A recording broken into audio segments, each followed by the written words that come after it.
ભગવાન જગન્નાથજી દર વર્ષે 15 દિવસ માટે બીમાર કેમ પડી જાય છે? જગન્નાથજીનું મંદિર 14 દિવસ માટે કેમ બંધ હોય છે? માન્યતા છે કે જેઠ મહિનાની પૂર્ણિમાને દિવસે ભગવાન જગન્નાથજી બહેન સુભદ્રા અને ભાઈ બલભદ્રને ગર્ભગૃહમાંથી બહાર લાવીને તેમને 108 ઘડાના પાણીથી સ્નાન કરાવવામાં આવે છે, જેના પછી તેઓ બીમાર પડી જાય છે. તેમને તાવ આવી જાય છે, જે કારણે તેમને 15 દિવસ સુધી શયન કક્ષમાં વિશ્રામની મુદ્રામાં રહે છે. એટલા માટે મંદિરનું ગર્ભગૃહ 15 દિવસ માટે બંધ રાખવામાં આવે છે. આમ ભક્તો પોતાના પ્રેમને કારણે ભગવાન જગન્નાથજીને સ્નાન કરાવે છે, જેને સ્નાન યાત્રા કહે છે, અને ત્યારબાદ ભગવાન જગન્નાથ બીમાર પડે છે. એટલા માટે ભક્તો માટે મંદિરનું ગર્ભગૃહ બંધ રાખવામાં આવે છે, જ્યારે પૂજારીને અંદર જઈ શકાય છે. જય શ્રી કૃષ્ણ મિત્રો, સ્વાગત છે તમારું મારી ચેનલ સ્નેહ સાગરમાં. જો આ ભગવાન જગન્નાથજીની દર વર્ષે બીમાર પડવાની કથા આપ સર્વને પસંદ આવે અને તેના પાછળનું શું કહાની છે તે જાણવું હોય તો અંત સુધી ચોક્કસ સાંભળશો અને લાઈક, શેર અને સબસ્ક્રાઈબ કરશો. જગન્નાથજીના મંદિરના પટ બંધ કરવામાં આવે છે અને તેમની સેવા કરવામાં આવે છે, કારણ કે તેઓ જલ્દીથી સારા થઈ જાય તેમનો પૂર્ણ રૂપથી ઉપચાર કરવામાં આવે છે. આ કોઈ કહાની નથી, પરંતુ પૂર્ણ રૂપથી પ્રામાણિક સત્ય છે. જેઠ મહિનાની પૂર્ણિમાથી ભગવાન શ્રી જગન્નાથજી રોગી થઈ જાય છે, તેઓ બીમાર થઈ જાય છે, અને એટલે જ ભગવાન જગન્નાથજીના મંદિરના પટ બંધ કરવામાં આવે છે. તેમને આપવામાં આવતી રસોઈ પણ બંધ કરવામાં આવે છે. 15 દિવસ સુધી ભગવાન જગન્નાથજીને અલગ અલગ પ્રકારના ઉકાળા કાઢા આપવામાં આવે છે અને તેનો જ ભોગ લગાવવામાં આવે છે.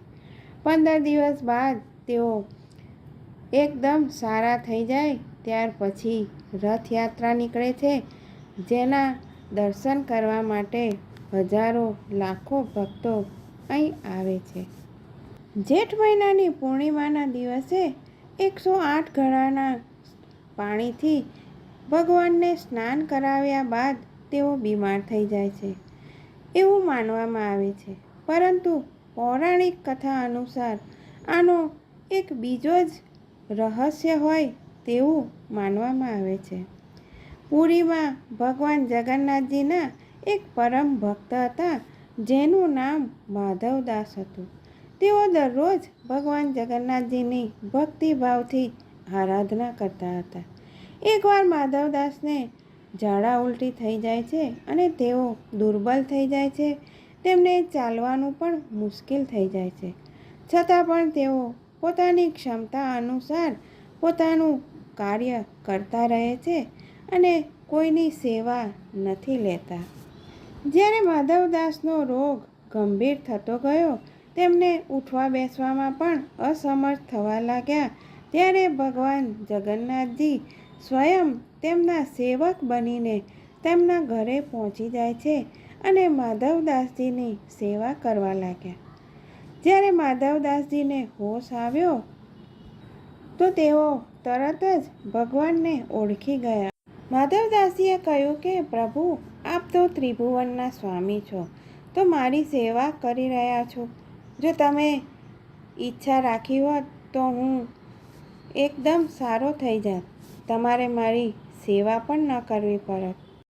ઠાકોરજી કહે છે કે જુઓ માધવદાસ, મારાથી ભક્તોના કષ્ટ નથી જોઈ શકાતા અને હું તે સહન પણ નથી કરી શકતો. એટલા માટે હું તમારી સેવા કરવા માટે સ્વયં આવ્યો છું. જે પ્રારબ્ધમાં હોય છે તે તો ભોગવવું જ પડે છે. જો આ કષ્ટ તમે આ જન્મમાં નહીં ભોગવો તો એના માટે તમારે બીજો જન્મ લેવો પડશે અને હું નથી ઈચ્છતો કે મારા ભક્ત ફરી વખત પ્રારબ્ધને કારણે બીજી વાર જન્મ લઈને દુઃખ ભોગવવું પડે. એટલા માટે હું સ્વયં તમારી સેવા કરવા માટે આવ્યો છું. એ 15 દિવસનો રોગ જગન્નાથ પ્રભુએ માધવદાસજીથી લઈ લીધો. એટલા માટે આજે પણ દર વર્ષે જગન્નાથ ભગવાન રોગી થાય છે. આમ દર વર્ષે ભગવાન જગન્નાથ જગતના પાલનહાર 15 દિવસ માટે બીમાર રહે છે અને ભક્તોને દર્શન નથી આપતા. જય શ્રી કૃષ્ણ મિત્રો, ફરી મળીશું.